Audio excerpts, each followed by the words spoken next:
Hello and welcome. Today we're talking about the Bloody Bender family, the family of serial killers who were responsible for the murders of approximately 20 people. Just before we get into it, if you do enjoy the video, please consider liking and subscribing to help us out. I am today joined by my sidekick and wife, Riley. Hey Andrew, can't wait to hear your story of the Bloody Benders today. In 1871, the Bender family settled on a homestead of 160 acres of land near Osage Township in northwestern Labette County in Kansas. On this land, they had a cabin which doubled as a general store and inn frequented by travelers, which for some would prove very fatal. Over time on this land, an apple orchard and vegetable garden would be planted, both playing a part in the grisly murders. So let's go over the family unit. Patriarch of the family was John Sr., aged 60, but he may also have been called John Flickinger. He spoke German and very little English. He may have been German, Norse, or Dutch. He was described by others as repulsive, a hideous brute, dirty, profane, and ill-tempered. Unfortunately, I'm fairly certain at least 3 of those you have called me on occasion. To be fair, those are a little bit harsh. The matriarch of the Bender family was Elvira, aged 55. She also spoke German and very little English. She was allegedly born Almira Hill Mark in the Adirondack Mountains, previously married at least twice to men named Simon Mark and William Stephen Griffith, rumoured to have murdered other husbands and to have had over 12 children, described by others as a dirty old Dutch crone. I'm gonna say I think my new goal in life is to be called a dirty old crone. I do have to wonder if they called her this before they found out she was a murderer or only after. The Bender daughter, Kate, aged 23, spoke fluent English with a German accent and was described as cultivated and attractive.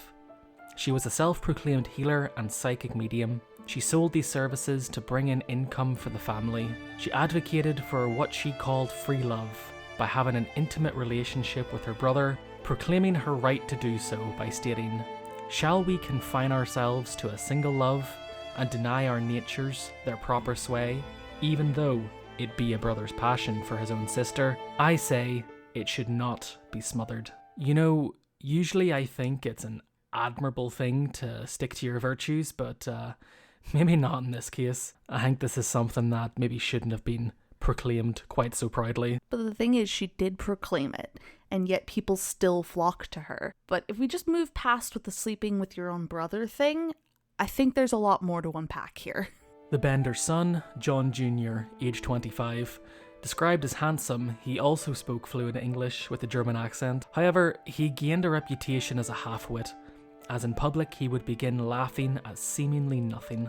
Honestly, I don't know about you, but they just seem like a nice normal family with no discerning red flags whatsoever. No, I'm not seeing a single red flag. Honestly, if I didn't know how this story was going to turn out by the title of Bloody Benders, I would say invite them over for dinner. The murder methods used by the Bender family were fairly consistent. They would target mostly wealthy travellers who would stay at their inn, but sometimes they would kill without a clear motive. The family would play the role of the perfect host and sit their guest at what they called the seat of honour at the head of the table, positioned over a trap door which led to the cellar. So if I'm hearing this correctly, step 1 to becoming rich is installing a trap door in our dining room. I think step 1 would be building a cellar, otherwise the trap door won't be going very far. Once the victim was seated above the trapdoor, Kate would provide a distraction, during which either John Sr. or John Jr. would walk behind the victim and beat them over the head with a hammer. Then either Elvira or Kate would cut their throat and drop them into the cellar. The victim's body would be stripped of valuables and the body buried on their property. There is evidence that some victims attempted to fight back against the family, as bullet holes were found inside the Bender's inn. The timings of the murders are unknown, but it's safe to assume the Bender family started killing fairly soon after moving into their homestead, with the first body being found in May 1871. It belonged to a Mr. Jones, who had his skull crushed and throat cut. His body was found by Drum Creek by a traveller. The owner of Drum Creek was initially a suspect, but nothing much came from it. This body wouldn't be linked to the Bender murders until about 2 years later. In February of 1872, 2 more bodies were discovered by travellers with the same method of death, their skulls crushed and throats slit. The area was known to host horse thieves and criminals who would prey on travellers, so these murders were generally accepted to be caused by them. The path would be shunned with rumours of people going missing. The following victims would not be discovered until mid-1873. However, for some of them we can estimate whenever they died. In total, 16 bodies were found in various areas of the property, and while some were identified, there are a few that remain nameless to this day. Ben Brown died November 1872. He was from Howard County, Kansas. His body was buried in the apple orchard, and $2,600 was stolen from him, which valued today would be $58,811. William F. McCrotty died 1872. He was a Civil War veteran with the 123rd Illinois Infantry. $38 was stolen from him, which valued at today would be $860, also a wagon with a team of horses. Henry Mackenzie was killed in 1872. He was relocating to Independence, Kansas from Hamilton County, Indiana. They stole $36 from him, valued at $814 today. They also stole a matched team of horses. Johnny Boyle was killed in December 1872. He was from Howard County, Kansas. He was found in the Bender family well. They stole $10 from him, which is $226 today, a pacing mare, and a $850 saddle, valued at $19,227 today. George Newton Longcore and his 18-month-old daughter, Mary Ann, were both killed in November 1872. George and Mary Ann were returning to his parents' house from Independence, Kansas, following the death of his wife Mary Jane and their infant son. Their bodies were found in the apple orchard. It is believed Mary was buried alive, as there were no wounds found in her body. From them, they got a team of horses and $1,900, valued at $42,977 today. The next 3 bodies were found in the apple orchard and were identified as John Greery, Red Smith, and Abigail Roberts, all apparently killed in December of 1872. The bodies of 4 unidentified men were found together in Drum Creek. Their identities are unknown as well as when they died. However, one of the victims is assumed to be Jack Bogart, whose horse was sold to a friend of the Benders. Various body parts were found, which added up to at least 3 other victims whose identities are unknown. It is presumed they all died in 1872. The final victim was Dr. William Henry York.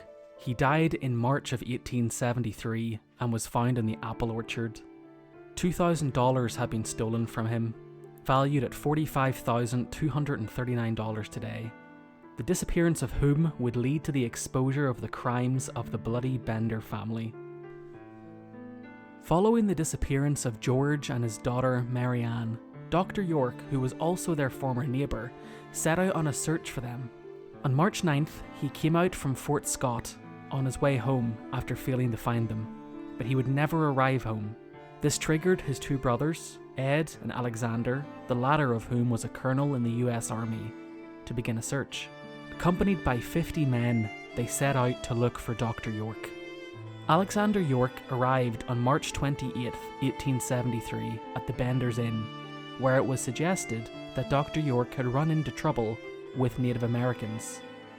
Accepting this, Colonel York left, returning on April 3rd with armed men after being informed of a woman's experience fleeing the inn after Elvira threatened her with a knife.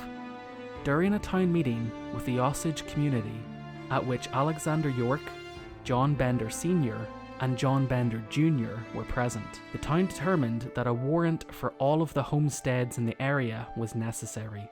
At this point, Colonel York's suspicions of the Benders were mounting. However, following this meeting, no one watched the inn, and during this time, the Benders fled. When Colonel York and the others arrived at the now vacant inn, they noticed a bad odour and a trap door that had been nailed shut. Under the trap door, they found clotted blood. After not finding any bodies, they lifted the cabin to the side to dig, but they still did not find any bodies. After not finding any bodies at the cabin, they started searching the grounds, including the garden and the orchard, where they found body after body, all seemingly bashed in the head and throats cut, bar one, a little girl with no injuries. Following the discoveries in the homestead, word spread quickly, with thousands of people flocking to the area. During this time, the cabin was destroyed by souvenir hunters who took everything. Imagine having suspicions that there was a murderous family in your community and absolutely nobody keeps an eye on them. Following the town meeting, the Benders made their escape. Their wagon was found abandoned with their starving horses, one of them being Liam, 12 miles north of the inn. They had bought tickets on the railroad for Hubbold. However, John Jr. and Kate left the train at Chanute and headed to Texas, and then on to outlaw country, where they were not followed. However, one detective claimed John Jr. had died of apoplexy. John Sr. and Elvira continued on the train to Kansas City, where they then supposedly left for St. Louis, Missouri. Following the discovery of the bodies, 12 men of reportedly bad repute were arrested for their connections to the Benders and in helping them to dispose of the victims' stolen goods. One of these men, called Brockman, forged a letter from one of the victims to his wife, saying he arrived at his destination in Illinois. Just a little fun fact about Brockman: 23 years later, he was arrested yet again for the rape and murder of his own 18-year-old daughter. On October 31st, 1889, Miss Almira Monroe and Sarah Eliza Davis were arrested for larceny in Michigan. They were released and rearrested for the Bender murders, with their identities being confirmed by 2 Osage Township witnesses from the tintype photograph. Another daughter of Monroe, Mary Gardy, said her mother Almira Shearer was serving 2 years in Detroit's House of Corrections for the manslaughter of her daughter-in-law. Miss Monroe later admitted she had married Mr. Shearer in 1872, and she didn't want the court to know her last name was Shearer and of her conviction for manslaughter. With this revelation, and her attorneys producing her marriage certificate to Mr. Shearer, this proved she could not be Elvira Bender. So what you're telling me is that we have a woman who, in trying to not expose herself as someone convicted of manslaughter, finds herself being arrested for the murders of 20 people. Lucky her lawyers were able to find her marriage certificate, or that would have been a really, really bad time for her. Various vigilante groups claimed to have caught and killed the Bender family, either by lynching, burning, or gunning them down.